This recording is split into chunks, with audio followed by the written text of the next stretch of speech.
She was a queen whose name became synonymous with betrayal, a woman who wielded power through manipulation and deceit. But her reign of terror would end just as violently as it began. This is the true story of the Jezebel murders, and you're watching A Veil of Crime. In the ancient kingdom of Israel, during the reign of King Ahab, there lived a woman whose beauty was matched only by her ruthlessness, Queen Jezebel. Born a Phoenician princess, she brought with her the worship of Baal, challenging the faith of Israel and the authority of its prophets. Jezebel's most notorious crime began with something seemingly trivial: a vineyard. Naboth, a humble Israelite, owned a small piece of land near the king's palace in Jezreel. When Ahab desired the vineyard to turn it into a royal garden, Naboth refused, not out of greed, but out of sacred duty. His land was an inheritance from his ancestors, not to be sold or traded, as decreed by God. Ahab sulked like a child denied a toy, but Jezebel saw an opportunity.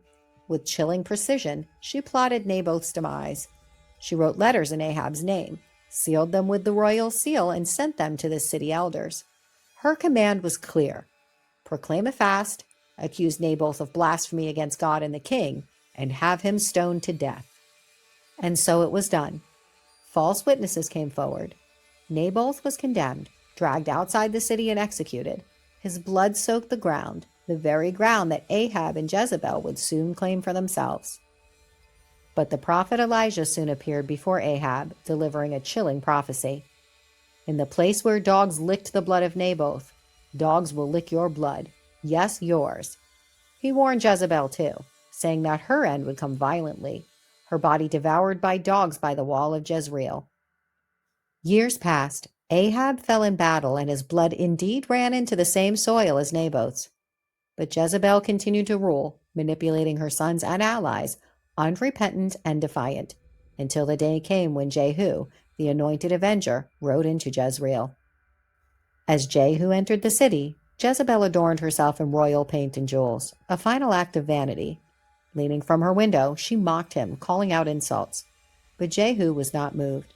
He shouted to her eunuchs, "Throw her down," and they did.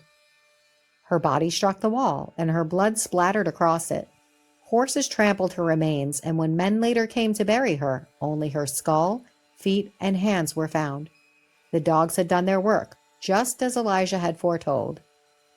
The Jezebel murders stand as one of the earliest examples of political deceit, religious corruption, and divine retribution recorded in history. From Naboth's vineyard to her own brutal death, Jezebel's story reminds us that even queens are not beyond justice.